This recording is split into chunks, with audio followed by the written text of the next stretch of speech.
Hello everyone, welcome to ओकुल में आप सभी का स्वागत है। आइए अपने इस course fundamentals of human geography NCERT class 12 को आगे बढ़ाते हैं विद चैप्टर 7 के पार्ट 2 के साथ। तो पिछले वीडियो में हम लोगों ने देखा था पार्ट 1 में कि हमने इस चैप्टर को स्टार्ट किया था और हमने पढ़ा था अबाउट दी टर्शरी एक्टिविटीज़। ठीक है, हमने पढ़ा था कि कौन कौन सी टर्शरी एक्टिविटीज़ होती हैं और किस तरीके से वो प्राइमरी और सेकेंडरी एक्टिविटीज़ जो कि हमने चैप्टर 5 और चैप्टर 6 में पढ़ी उनसे कैसे वो डिफरेंट है। ठीक है, हमें ये पता लगा कि जो टर्शरी एक्टिविटीज़ हैं वो जनरली क्या होती हैं, सर्विस बेस्ड इंडस्ट्रीज। ये ट्रेडिंग है, तो ट्रेडिंग के बारे में हमने देखा रिटेल ट्रेडिंग क्या होती है, होलसेल ट्रेडिंग क्या होती है, रूरल मार्केटिंग सेंटर्स क्या होते हैं, अर्बन मार्केटिंग सेंटर्स क्या होते हैं। ठीक है, फिर हमने देखा अबाउट द ट्रांसपोर्टेशन, फिर हमने देखा कम्युनिकेशन, फिर हमने कम्युनिकेशन में देखे डिफरेंट टाइप्स के, टेली कम्युनिकेशन है, मास मीडिया है, ये सब चीज़ें हमने जो है वो, और कुछ स्पेशलाइज टाइप की जो सर्विसेज है वो भी हमने देखी पिछले पार्ट में। ठीक है, तो आज हम आगे बढ़ेंगे और मेजर हमारा फोकस आज थोड़ा सा टर्शरी सेक्टर का पार्ट और बचा हुआ है, उसके बाद हम आ जाएंगे क्वार्टरनरी एक्टिविटीज में। ठीक है, तो अगर अभी तक आप लोगों ने ये चैनल सब्सक्राइब नहीं किया है हमारा, ठीक है, जहां पर सारे के सारे वीडियोस आप लोगों को मिल रहे हैं, तो प्लीज उसको जल्दी से सब्सक्राइब कर लीजिए। और मैं फिर से कहूंगा कि कोर्स को जरूर एनरोल कर लीजिए, क्योंकि सारे के सारे वीडियोस और क्विजेस नोट्स आपको जो है वो कोर्स के माध्यम से ही मिलेंगे। तो वेबसाइट में कोर्स जरूर एनरोल कर लीजिए। ठीक है, तो चलिए स्टार्ट करते हैं आज के दिन का वीडियो इस पार्ट के साथ, that is part 2 of chapter 7। तो देखिए, आज हमें बात करनी है peoples engaged in tertiary activities. ठीक है, today most people are service workers. हमें पता है कि ज्यादातर लोग जो है वो सर्विस वर्कर्स हैं, यानी कि आप कह सकते हैं सर्विस का मतलब आपको समझ में यहां से आ जाएगा कि ये हम टर्शरी सेक्टर की बात कर रहे हैं।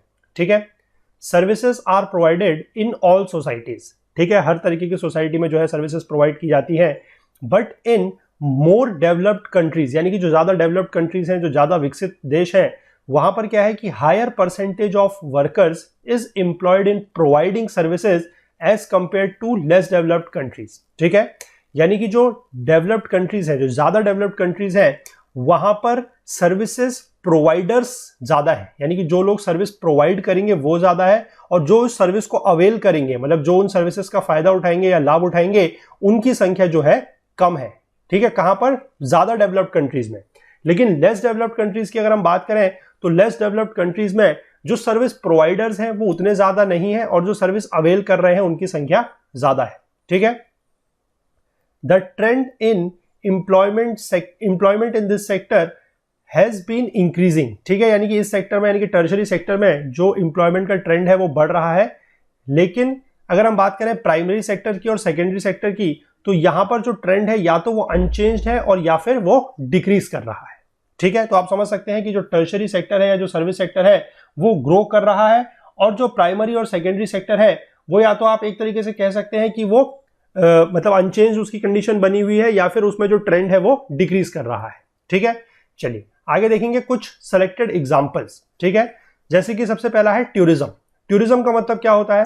टूरिज्म का मतलब होता है, आप इसको अगर हिंदी में आम बोलचाल की भाषा में समझें तो इसको हम बोल सकते हैं सैर सपाटा। ठीक है, सैर सपाटा भी इसको बोला जाता है हिंदी में। टूरिज्म का मतलब है it is a travel undertaken for the purposes of recreation rather than business. यानी कि अगर आप कहीं किसी दूसरी जगह जा रहे हैं, ठीक है, किसी दूसरे शहर में या किसी दूसरे देश में जा रहे हैं for the purpose of recreation, मतलब इंजॉयमेंट पर्पस के लिए, ठीक है, रिफ्रेशमेंट के लिए, ना कि बिजनेस के लिए, तो उसको बोला जाएगा टूरिज्म। ठीक है, it has become the world's single largest tertiary activity in total registered jobs. ठीक है, टोटल रजिस्टर्ड जॉब में से सबसे बड़ी इंडस्ट्री ये बन चुकी है, सबसे बड़ी एक्टिविटी, टर्शरी एक्टिविटी ये बन चुकी है, और इसका जो टोटल रेवेन्यू है वो टोटल जीडीपी का, जो टोटल ग्रॉस डोमेस्टिक प्रोडक्ट होता है उसका 40% है। ठीक है, जीडीपी क्या होता है आई थिंक आप लोगों को पता होगा। ठीक है, इकोनॉमी का टर्म है। Besides many local persons are employed to provide services like accommodation, meals, transport, entertainment and special shops serving their tourists। ठीक है, यानी कि जिस जगह पे लोग जाएंगे, ठीक है, वहां पर क्या होगा कि वहां के, जैसे वहां के होटल वाले हैं तो होटल वालों का बिजनेस चलेगा। ठीक है, फिर रेस्टोरेंट वाले हैं तो रेस्टोरेंट वालों का बिजनेस चलेगा। ट्रांसपोर्ट है, वहां का जो लोकल ट्रांसपोर्ट है, चाहे कैब है या कोई और भी लोकल ट्रांसपोर्ट है, बसेस वगैरह है, ठीक है, तो उनका बिजनेस चलेगा। सिमिलरली अगर वहां पर कोई एंटरटेनमेंट की जगह होंगी, जैसे एंटरटेनमेंट पार्क्स हैं या एंटरटेनमेंट मॉल्स हैं, जो भी है, वहां का बिजनेस बढ़ेगा। ठीक, तो उस तरीके की चीजें जो है टूरिज्म के आने से क्या होगा कि जो लोकल एरिया है जहां पर लोग आ रहे हैं फॉर टूरिज्म, उनका भी फायदा होगा।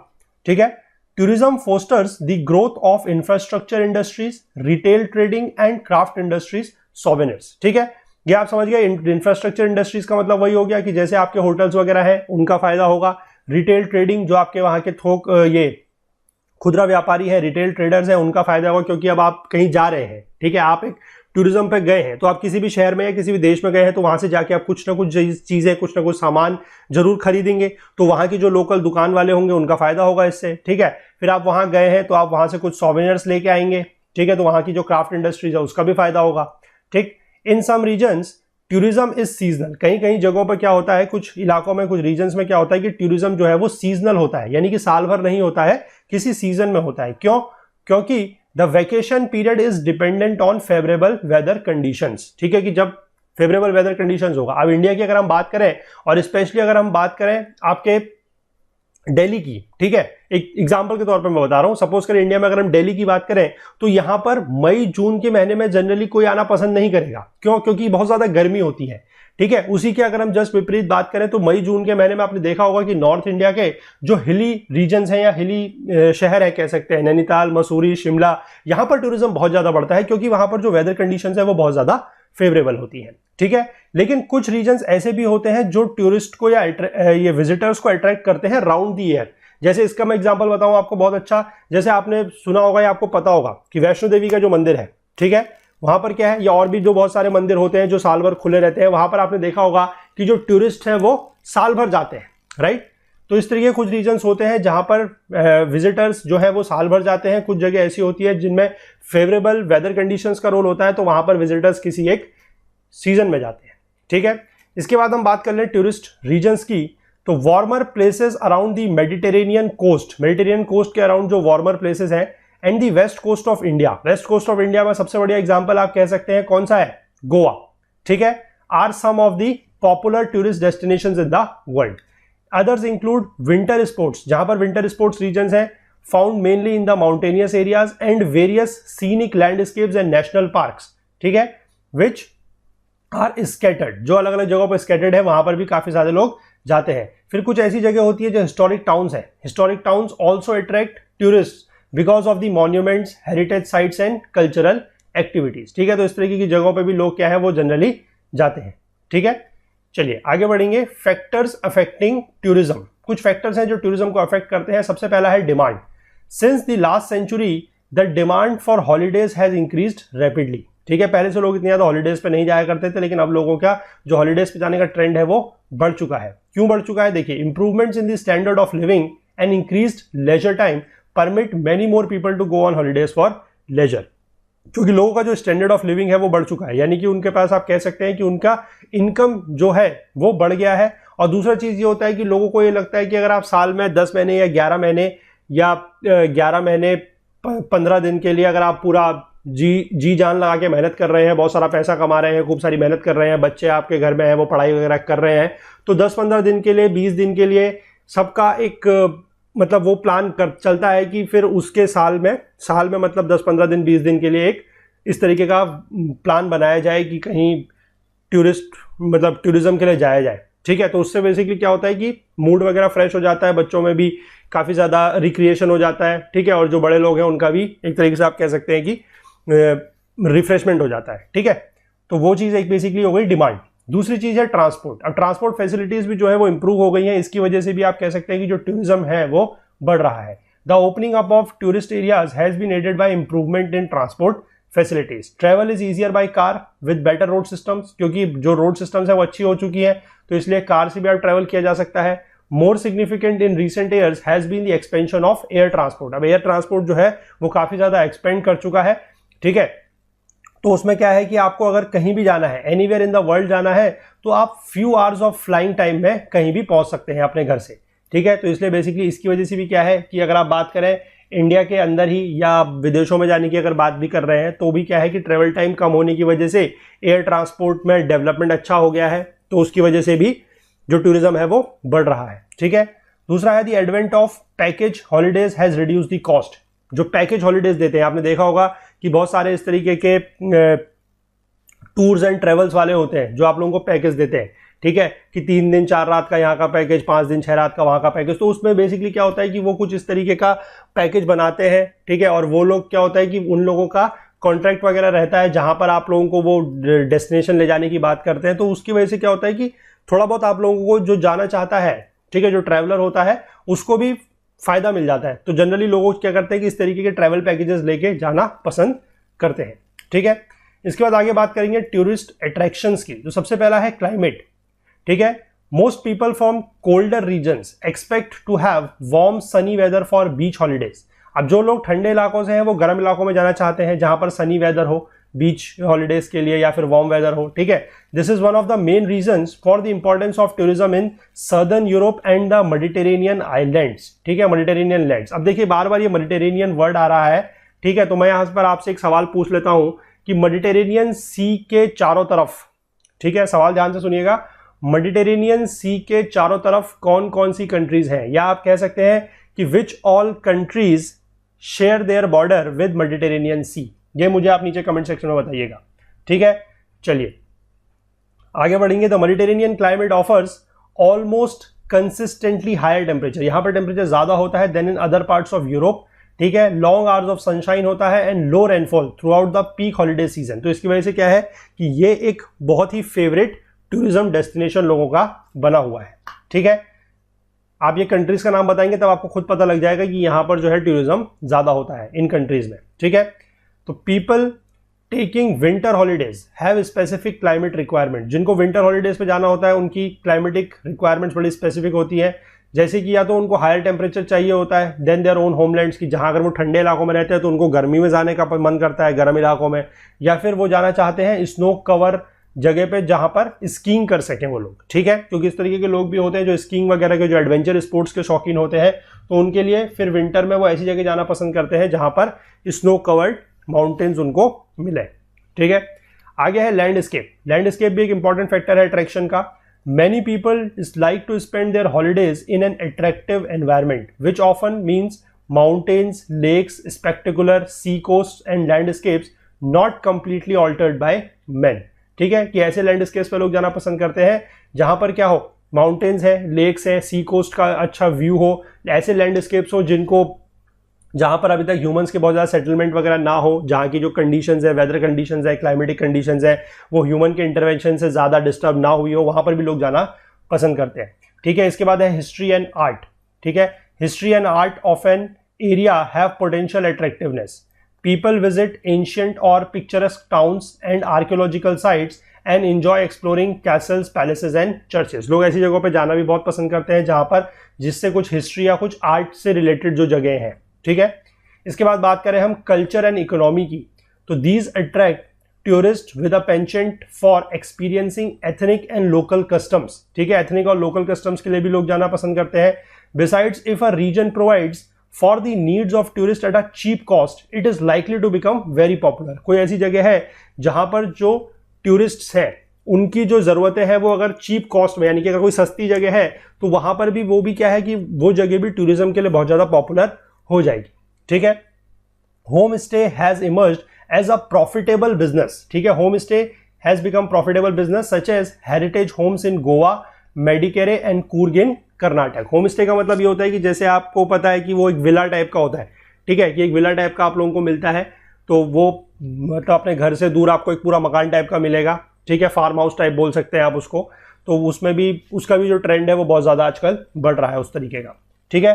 चलिए आगे देखेंगे medical services for overseas patients in India. That is basically ये मेडिकल टूरिज्म की हम बात कर रहे हैं। इसमें क्या है देखिए, about 55,000 patients from the USA visited India in 2005 for treatment, ठीक है। यूएसए जिसकी medical facilities one of the best है इन द वर्ल्ड में, ठीक है। तो वहां से भी 55,000 लोग जो थे, 55,000 पेशेंट जो थे वो 2005 में इंडिया आए थे, किसके लिए, ट्रीटमेंट के लिए। This is still a small number compared with the millions of surgeries performed each year in the US health care system. US health care system में हर साल मिलियंस ऑफ सर्जरीज हो रही हैं, तो उसके कंपैरिजन में जो ये 55,000 नंबर है जो इंडिया में आए थे पेशेंट्स, वो काफी कम है। India has emerged as the leading country of medical tourism in the world. India जो है मेडिकल टूरिज्म के लिए बहुत ज्यादा फेमस हो चुका है, एक इमर्जिंग कंट्री बन चुका है। क्योंकि क्या है, यहाँ पर वर्ल्ड क्लास हॉस्पिटल्स हैं located in the metropolitan cities, cater to patients all over the world. ठीक है, medical tourism brings abundant benefits to the developing countries like India, Thailand, Singapore and Malaysia. ठीक है, क्योंकि मेडिकल बेनिफिट्स, आप कह सकते हैं कि बेनिफिट्स क्या होंगे, मेडिकल टूरिज्म क्या बेनिफिट्स लेके आएगा। मेजर बेनिफिट्स तो आप कह सकते हैं कि पैसा आएगा आपके पास। ठीक है, बाकी और क्या इसके फायदे हो सकते हैं मेडिकल टूरिज्म के, ये आप मुझे नीचे कमेंट सेक्शन में बताइएगा। ठीक है, क्वेश्चन मैं आपसे यहाँ पर पूछ रहा हूँ, फिर से ध्यान दीजिएगा कि मेडिकल टूरिज्म जो है, जो ये टर्म दिया गया है मेडिकल टूरिज्म, इसके बेनिफिट्स क्या क्या हो सकते हैं। एक मेजर बेनिफिट मैंने आपको बता दिया कि अगर बाहर से यहाँ लोग आएंगे अपना इलाज कराने हमारे देश में, तो वो हमें पैसा देके जाएंगे, तो उससे देश की इकोनॉमी में फायदा होगा। एक तो फायदा ये है, बाकी और आपको क्या लगता है कि और क्या फायदे हो सकते हैं, नीचे कमेंट सेक्शन में बताइएगा। ठीक है, beyond medical tourism is the trend of outsourcing of medical test and data interpretation. ठीक है, ये भी एक ट्रेंड बन चुका है, जैसे कि hospitals in India, Switzerland and Australia have been performing certain medical services ranging from reading radiology images to interpreting MRI, that is magnetic resonance images and ultrasonic test. ठीक है, तो ये लोग ये काम भी कर रहे हैं यहाँ के देश, इंडिया है, स्विट्जरलैंड है, ऑस्ट्रेलिया है। ठीक है, outsourcing holds tremendous advantages for patients if it is focused on improving quality और प्रोवाइडिंग स्पेशलाइज्ड केयर। आउटसोर्सिंग का मतलब होता है कि जब हम किसी भी चीज को, किसी भी सर्विस को, किसी भी एक्टिविटी को किसी थर्ड पार्टी को दे देते हैं, भले ही वो हमारे देश में हो या देश के बाहर हो। ठीक है, that is known as outsourcing. ठीक, तो this is all about your tertiary activities. आगे बढ़ते हैं, आगे देखते हैं क्वार्टरनरी एक्टिविटीज क्या होती हैं। ठीक है, क्वार्टरनरी एक्टिविटीज क्या होती हैं, देखिए, what do a CEO, that is Chief Executive Officer of an MNC in Copenhagen. Copenhagen is a Denmark. ठीक है, डेनमार्क में है Copenhagen, at New York, and a medical transcriptionist at Bangalore have in common. तो medical transcriptionist क्या होता है ये मैं आपको बता दूं। मेडिकल ट्रांसक्रिप्शनिस्ट एक ऐसा हाईली नॉलेजेबल पर्सन होता है who listens to the voice recordings of the physicians. ठीक है, जो फिजिशियंस होते हैं जिन्होंने किसी का इलाज किया होता है, या फिर कोई और हेल्थ केयर वर्कर्स होते हैं, उन्होंने कोई अगर रिपोर्ट बनाई हुई है तो उनकी वो वॉइस रिकॉर्डिंग सुनते हैं। ठीक है, मतलब वॉइस के फॉर्मेट में होती है, वो ऑडियो फॉर्मेट में, तो उसको सुनते हैं और फिर उसका वो रिटर्न रिपोर्ट बनाते हैं। तो बेसिकली इस तरीके का काम करने के लिए भी उनको नॉलेज चाहिए। ठीक है, CEO है किसी कंपनी के, तो उनको भी नॉलेज होगी। ठीक है, तो इसलिए यहां पर दिया गया है कि इन सब लोगों में कॉमन क्या है। अब यहां पर कॉमन क्या है वो दिया गया है, all these people work in a segment of the service sector that is knowledge oriented. ठीक है, ये नॉलेज ओरिएंटेड सेक्टर है। तो this sector can be divided into quaternary and quinary activities. इन दोनों में भी, इसको भी, जो नॉलेज इंडस्ट्री है, जो नॉलेज सेक्टर है, उसको भी हम दो पार्ट में डिवाइड कर रहे हैं। One is your quaternary and the second one is quinary. ठीक है, तो अभी तक आप समझ गए। अब हम सारे के सारों को जान चुके हैं, प्राइमरी से लेकर क्यूनरी तक। ठीक है, प्राइमरी में क्या था, हम लोग फार्मिंग वगैरह करते थे। सेकेंडरी में क्या था, हम लोग मैन्युफैक्चरिंग करते थे। टर्शरी में क्या था, that was service sector. Fourth one जो हमारा आ रहा है, which includes quaternary and quinary activities, that is basically your knowledge based industries. ठीक है, नॉलेज बेस्ड सेक्टर आप कह सकते हैं। ठीक है, चलिए इसमें आगे देखते हैं। Quaternary activities involve some of the following. क्या क्या है इसमें, the collection, production and dissemination of information और even the production of information. ठीक है, डिससेमिनेशन का मतलब होता है टू स्प्रेड।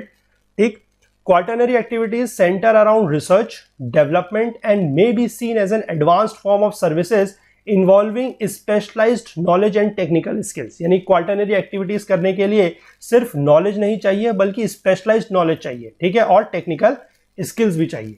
ठीक है, तो ये चीजें आप यहां से समझ सकते हैं, बहुत आसान है, ज्यादा इसमें कुछ नहीं है। ठीक है, इसके बाद हम बात कर लेते हैं क्यूनरी एक्टिविटीज की। क्यूनरी एक्टिविटीज क्या है, this is the highest level of decision makers और पॉलिसी मेकर्स। ठीक है, ये करते हैं क्यूनरी एक्टिविटीज। ठीक, these are subtly different from the knowledge based industries that the quinary sector in general deals with. ठीक है, ये बेसिकली आप समझ सकते हैं कि highest level of decision makers है। यहां पर इसमें नीचे दिया गया, देखिए इसको पढ़ लेते हैं जल्दी से। क्या है कि quinary activities are services that focus on the creation, rearrangement and interpretation of new and existing ideas. ठीक है, data interpretation and the use and evaluation of new technology. जो इन सारे के सारे काम से संबंधित लोग हैं वो आते हैं क्यूनरी एक्टिविटीज में।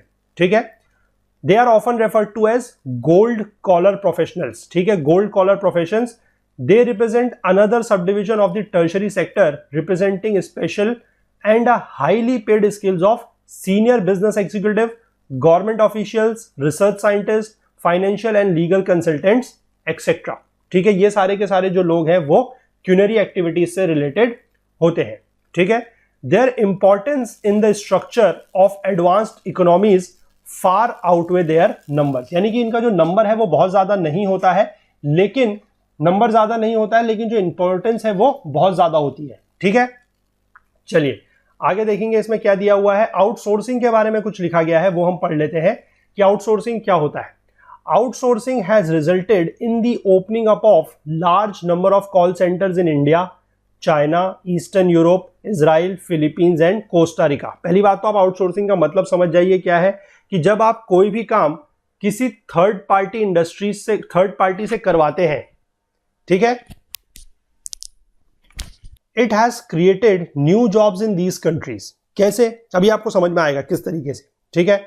Outsourcing is coming to those countries where cheap and skilled workers are available. Suppose करिए, मैं आपको यहां पर बताता हूं, सपोज करिए यूएस की कोई कंपनी है, उसने अपना जो काम है, ठीक है, उसको आउटसोर्स किया इंडिया में. तो इंडिया में इससे क्या होगा कि एम्प्लॉयमेंट जनरेट होगा. ठीक है. और उसने इंडिया को क्यों छाटा, क्योंकि इंडिया इज बेसिकली आप कह सकते हैं ऐसी कंट्री है, एक ऐसी डेवलपिंग कंट्री है जहां पर आपको चीप और स्किल्ड वर्कर्स मिल सकते हैं. ठीक है. समझे आप इस बात का मतलब कि ये न्यू जॉब्स को किस तरीके से क्रिएट करता है आउटसोर्सिंग. ठीक है. और दूसरी चीज ये है कि वो ऐसी जगहों पे जनरली स्टैब्लिश की जाती है, या ऐसी जगहों पे आउटसोर्सिंग की जाती है जहां पर आपकी जो वर्कर्स हैं वो चीप और स्किल्ड वर्कर्स जो हैं वो अवेलेबल हो. ठीक है. These are also out migrating countries. Out migrating countries मतलब ये ऐसे देश हैं जहां से माइग्रेशन ज्यादा बाहर की तरफ होता है. क्यों होगा बाहर की तरफ, क्योंकि इंडिया में देखिए, इंडिया में जनरली क्या होगा कि अगर एम्प्लॉयमेंट कम है तो इंडिया से लोग क्या होगा, बाहर जाएंगे. ठीक है. अब आउटसोर्सिंग अगर यूएस ने करी है इंडिया में किसी कंपनी की, तो यहां पर जॉब अपॉर्चुनिटीज इंडिया में बढ़ जाएंगी. तो फिर क्या होगा कि लोगों का जो आउटसोर्सिंग या लोगों की जो आउट माइग्रेशन है वो कम हो जाएगी. ठीक है. देखिए, with the work available through outsourcing the migration in these countries में कम डाउन. यही चीज लिखी गई है कि आउटसोर्सिंग होगी तो उसकी वजह से माइग्रेशन जो है इन कंट्रीज से वो कम हो जाएगा. ठीक है. Outsourcing countries are facing resistance from job seeking youths in their respective countries. ठीक है. जो आउटसोर्सिंग कंट्रीज हैं, जैसे ये वाली जो आउटसोर्सिंग, जैसे यूएस की मैं बात कर रहा हूं कि यूएस एक आउटसोर्सिंग कंट्रीज हो गई. ठीक है. अब वो जो उनके देश में जो जॉब सीकिंग यूथ है, यानी कि जो रोजगार के लायक जो युवा हैं, वो इसका विरोध कर रहे हैं. क्यों? क्योंकि अब सीधी सी बात है, अगर यूएस की कंपनी अपने किसी काम को आउटसोर्स करेगी तो वहां पर फिर जॉब क्या होगी, कम हो जाएगी. तो अब वो काम क्या होगा कि वो काम पहले यूएस वाले कर सकते थे, अब उस काम को कौन करेगा, इंडिया वाले करेंगे या चाइना वाले करेंगे, किसी और देश वाले करेंगे. ठीक है. तो वहां के जो लोग हैं, जो इस तरीके के जॉब सीकिंग यूथ हैं, वो इसका विरोध करते हैं. ठीक है. The comparative advantage is the main reason for continuing outsource. जो comparative advantage है, यानी कि इसका comparative advantage बेसिकली आप देख सकते हैं कि जो कंट्रीज आउटसोर्स कर रही हैं उनको इसका फायदा होता है, इसीलिए यही एक मेन कारण है आउटसोर्स करने का. ठीक. आगे देख लीजिए, new trends in quinary services. Quinary services में न्यू ट्रेंड क्या है, that includes knowledge processing outsourcing, that is known as KPO, और या फिर उसको बोला जाता है होम शोरिंग. ठीक है. The latter as an alternative to outsourcing. ठीक है. द केपीओ इंडस्ट्री जो है वो बीपीओ से अलग है, दैट इज डिफरेंट फ्रॉम और distinct from business process outsourcing, as it involves highly skilled workers. क्योंकि ये नॉलेज रिलेटेड काम है तो इसमें ज्यादा स्किल्स की जरूरत पड़ेगी. ठीक है. It is information driven knowledge outsourcing. ठीक. KPO enables companies to create additional business opportunities. KPO की वजह से क्या होगा कि बिजनेस अपॉर्चुनिटीज जो है वो बढ़ जाएंगी. तो मैं अगर एग्जांपल के तौर पे बात करूं केपीओस के, तो क्या होंगे, ये है आपके research and development, that is R&D activities है, ई लर्निंग है, बिजनेस रिसर्च है, intellectual property that is IP research, legal professional and the banking sector. तो ये सारे के सारी जो अभी आपकी एक्टिविटीज हैं ये आपकी किस में आ जाएंगी, केपीओस में आ जाएंगी, या फिर नॉलेज प्रोसेसिंग आउटसोर्सिंग में आ जाएंगी. नीचे यहां पर आउटसोर्सिंग के बारे में इस बॉक्स में कुछ चीज दी गई है, वो मैं आपको समझा चुका हूं कि आउटसोर्सिंग क्या होती है. आप उसको एक बार फिर भी चाहें तो पढ़ सकते हैं. ठीक है. चलिए, और यहां पर ये एक टेबल दिया गया है कि कलर ऑफ द कॉलर, ठीक है, और नेचर ऑफ द वर्क। जैसे कि मैंने आपको बताया कि गोल्ड कॉलर जो प्रोफेशन है that is your quinary activities, जो क्यूनरी एक्टिविटीज से संबंधित हैं they are your gold collar professions. तो इस टेबल को आप फिल करने की कोशिश कीजिएगा, ठीक है। और मुझे नीचे कमेंट सेक्शन में बताइएगा सारे के सारे क्या हैं कि red collar, white collar, grey collar, blue collar और पिंक कॉलर, ठीक है। इसको बताइएगा, फिर इसको हम कमेंट सेक्शन में डिस्कस करेंगे, ठीक है। चलिए लास्ट पार्ट देखते हैं इस चैप्टर का क्या है, that is your digital divide. Digital divide क्या होता है, देखिए, opportunities emerging from the information and communication technology based development is unevenly distributed across the globe, ठीक है। कि आईसीटी की वजह से, that is information and communication technology की वजह से जो डेवलपमेंट हो रहा है, उसकी वजह से जो अपॉर्चुनिटीज इमर्ज हो रही हैं वो अक्रॉस द वर्ल्ड या अक्रॉस द ग्लोब जो है वो सेम नहीं है, अनइवनली डिस्ट्रीब्यूटेड है, ठीक है। There are wide ranging economic, political and social differences among countries. ये तो है ही, पता है आपको कि इकोनॉमिक में भी डिफरेंस है, पॉलिटिकल डिफरेंस भी है, सोशल डिफरेंसेस भी हैं, ठीक है। अब how quickly countries can provide ICT access and benefits to its citizens is the deciding factor. कोई भी देश अपने देश के जो लोग हैं उनको कितनी जल्दी वो आईसीटी एक्सेस प्रोवाइड करता है। आईसीटी का मतलब है, फिर मैं बता दूं, इंफॉर्मेशन एंड कम्युनिकेशन टेक्नोलॉजी, ये प्रोवाइड करता है और उसके बेनिफिट्स प्रोवाइड करता है, वो एक डिसाइडिंग फैक्टर रहेगा, ठीक है।